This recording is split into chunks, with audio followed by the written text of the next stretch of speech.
Morning students. Class 8 में हिंदी वाटिका में सूरदास बालवर्णन के प्रश्नोत्तरों का आज हम अध्ययन करेंगे। सबसे पहले है मौखिक प्रश्न।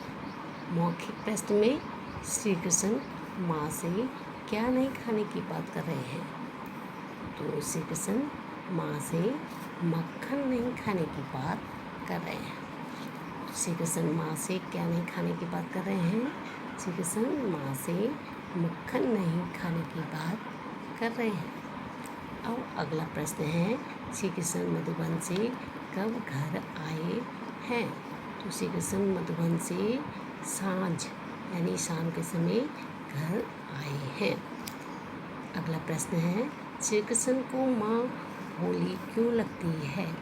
तो श्री कृष्ण को माँ भोली इसलिए लगती है कि वह ग्वाल वालों की बातों में आ गई है कि सारा माखन मैंने खाया है।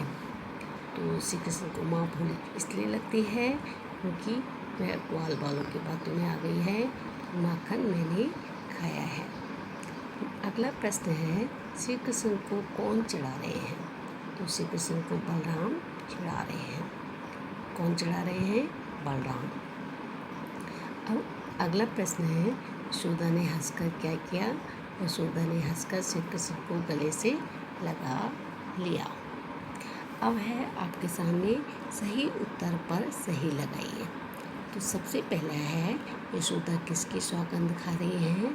यशोदा गोधन की सौगंध खा रही है। दूसरा है, श्री कृष्ण के अनुसार उनके मुख पर बरबस माखन किसने मला? तो श्री कृष्ण के अनुसार उनके मुख पर बरबस माखन ग्वाल बाल ने मला। ग्वाल बाल में गाय चराने वाले बच्चे।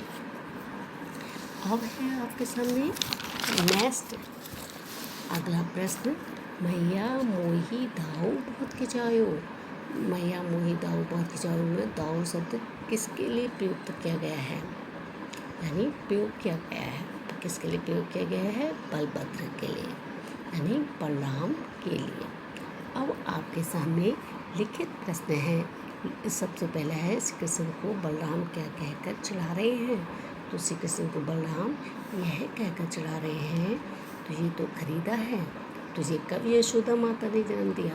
वह बार बार कहते हैं कि माता गोरी, नंद बाबा गोरी, फिर तू क्यों इतना काला है? अब अगला प्रश्न है, श्री कृष्ण मधुबन में कब और क्यों गए थे? श्री कृष्ण मधुबन में सवेरे गाय चराने गए थे। अब है अगला प्रश्न, श्री कृष्ण माँ से बलराम के किस व्यवहार की बात या शिकायत कर रहे हैं? तो श्री कृष्ण माँ से बलराम के चिढ़ाने की इनके व्यवहार की शिकायत कर रहे हैं।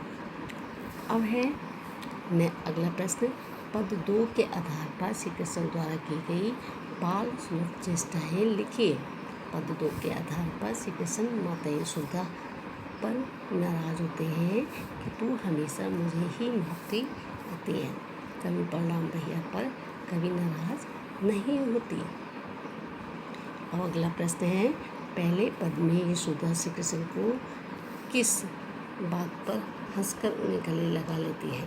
तो पहले पद में श्री कृष्ण जी माता यशोदा के से कहते हैं कि मैंने माखन नहीं खाया, इन सब ग्वाल वालों ने मेरे मुख पर जबरदस्ती लगा दिया। ये ले अपनी लाठी और कंबल, जिससे चाहा वैसा मुझे नचा। श्री कृष्ण की यह सब बातें सुनकर माता यशोदा श्री कृष्ण को गले से लगा लेती है।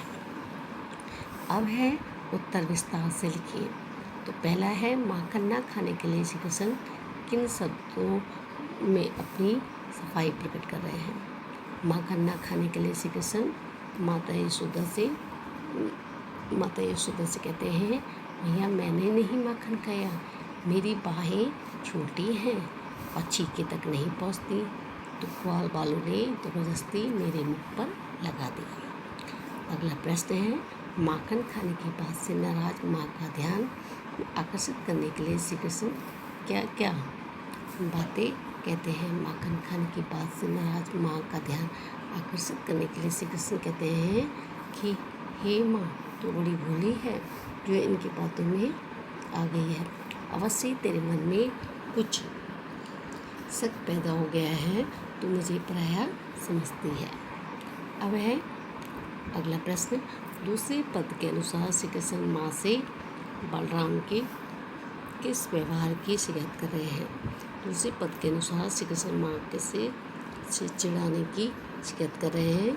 श्री कृष्ण माता यशोदा से कहते हैं कि बलराम मुझे चिढ़ाते हैं कि तुझे मोल का लिया है, तो ये माता यशोदा ने कब जन्म दिया?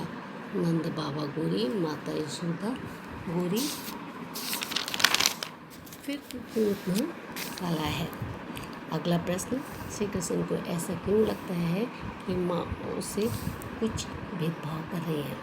श्री कृष्ण को इसलिए लगता है क्योंकि माँ उनकी बातें में विश्वास नहीं करती हैं और श्री कृष्ण कहते हैं कि माँ तो हमेशा मुझे मारती है, कभी बलराम भैया पर कभी क्रोधित नहीं होती।